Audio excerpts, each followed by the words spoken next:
ಇವತ್ತು ಲಂಚ್ಗೆ ನಾನು beetroot chapati and egg masala curry ಮಾಡಬೇಕು ಅಂತಿದ್ದೀನಿ.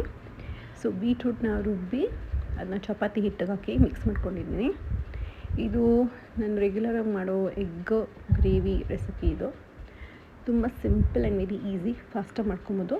ಸೊ ಎಣ್ಣೆಗೆ ನಾನು ಶುಂಠಿ ಬೆಳ್ಳುಳ್ಳಿ ಪೇಸ್ಟ್ ಹಾಕ್ಕೊಂಡಿದ್ದೀನಿ ಮತ್ತು ಸಣ್ಣಗೆ ಹೆಚ್ಚಿರೋ ಈರುಳ್ಳಿ ಟೊಮೆಟೊನ ಹಾಕ್ಕೊಬೇಕು. ಆಮೇಲೆ ಇದನ್ನು ಚೆನ್ನಾಗಿ ಫ್ರೈ ಮಾಡ್ಕೊಬೇಕು. ಆ್ಯಂಡ್ ಸಣ್ಣಗೆ ಹೆಚ್ಚೋದ್ರಿಂದ ಮಸಾಲ ತುಂಬ ಚೆನ್ನಾಗಿ ಟೇಸ್ಟಿಯಾಗಿ ಬರುತ್ತೆ. ಆಮೇಲೆ ಗ್ರೇವಿ ಕನ್ಸಿಸ್ಟೆನ್ಸಿ ತುಂಬ ಚೆನ್ನಾಗಿರುತ್ತೆ. ಸೊ ಇದನ್ನು ಚೆನ್ನಾಗಿ ಫ್ರೈ ಮಾಡ್ಕೊಬೇಕು.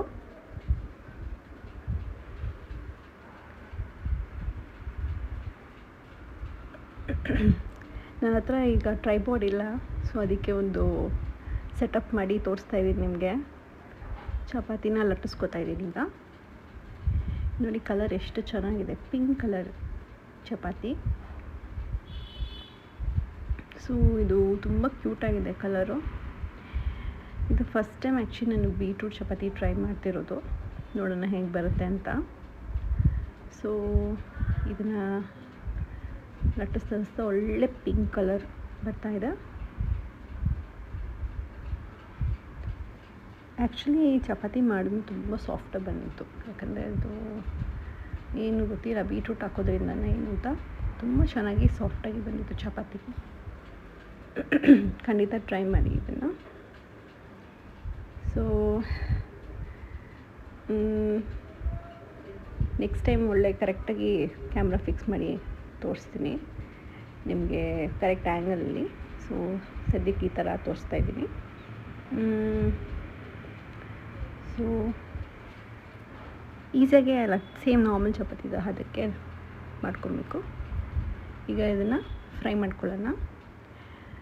ಸೊ ಏನಂದರೆ ಇದರಲ್ಲಿ ಫ್ರೈ ಆಗೋದು ನಮ್ಗೆ ಗೊತ್ತಾಗಲ್ಲ, ಯಾಕಂದರೆ ಅಷ್ಟು ಬೇಗ ಕಲರ್ ಚೇಂಜ್ ಆಗೋಲ್ಲ. ಇದು ನಾರ್ಮಲ್ ಚಪಾತಿ ಬ್ಲ್ಯಾಕ್ ಕಲರ್ ಬರ್ತದೆ, ಆ ಥರ ಬರೋಲ್ಲ, ಡಾಟ್ಸ್ ಥರ ಸ್ವಲ್ಪ ಲೈಟ್ ಬ್ರೌನ್ ಬರುತ್ತೆ. ಖಾರ ನೋಡಿಕೊಂಡು ಆಮೇಲೆ ಕಿಚನ್ ಕಿಂಗ್ ಮಸಾಲ ಅಂತ ಸಿಗುತ್ತೆ, ಅದನ್ನು ಒಂದೂವರೆ ಸ್ಪೂನಷ್ಟು ಹಾಕೋತಾ ಇದ್ದೀನಿ. ಮತ್ತು ಫ್ರೈ ಮಾಡ್ಕೊಳ್ಳಿ. ಇದಕ್ಕೆ ಸ್ವಲ್ಪ ನೀರು ಆ್ಯಡ್ ಮಾಡ್ಕೊಳ್ಳಿ.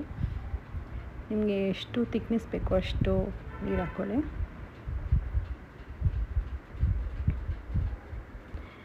ಇದಾದಮೇಲೆ ನೆಕ್ಸ್ಟ್ ನಾನು ಜೀರಾ ಪೌಡರ್ ಹಾಕೋತಾ ಇದ್ದೀನಿ, ಪ್ಲಸ್ಸು ಸ್ವಲ್ಪ ಗರಂ ಮಸಾಲ.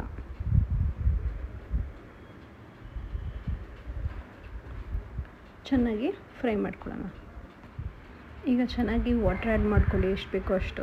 ಆಮೇಲೆ ಮೊಟ್ಟೆ ಆ್ಯಡ್ ಮಾಡ್ಕೊಳ್ಳಿ. ಅದಕ್ಕೆ ಮುಂಚೆ ನೀವು ಮೈದಾ ಹಿಟ್ಟು ಹಾಕ್ಕೊಳ್ಳಿ ಅಥವಾ ಕಾರ್ನ್ಫ್ಲೋರ್ ಹಾಕ್ಕೊಳ್ಳಿ ಥಿಕ್ನೆಸ್ ಬರೋದಕ್ಕೆ.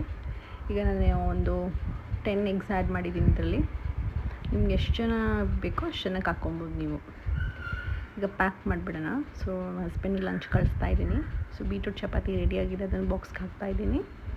ಗ್ರೇವಿನೂ ಹಾಕಿದ್ದೀನಿ, ಸ್ವಲ್ಪ ಉಪ್ಪು ಕಮ್ಮಿ ಆಗಿತ್ತು. ಸೊ ಉಪ್ಪನ್ನ ಆ್ಯಡ್ ಮಾಡಿಕೊಂಡು ಚೆಕ್ ಮಾಡಿ ಟೇಸ್ಟ್ನ.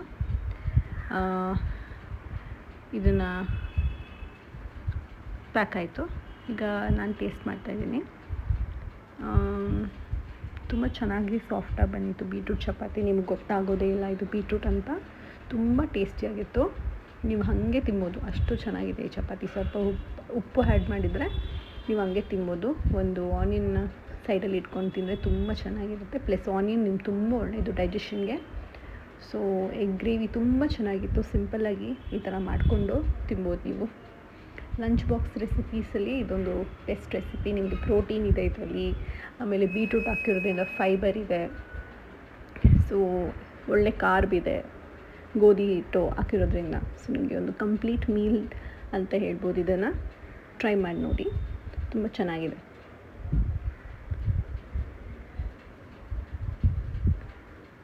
ಸೊ ನಾನು ನೆಕ್ಸ್ಟು ನನ್ನ ಚಾನಲಲ್ಲಿ ಲಂಚ್ ಬಾಕ್ಸ್ ರೆಸಿಪೀಸ್ ಹಾಕಬೇಕು ಅಂತಿದ್ದೀನಿ.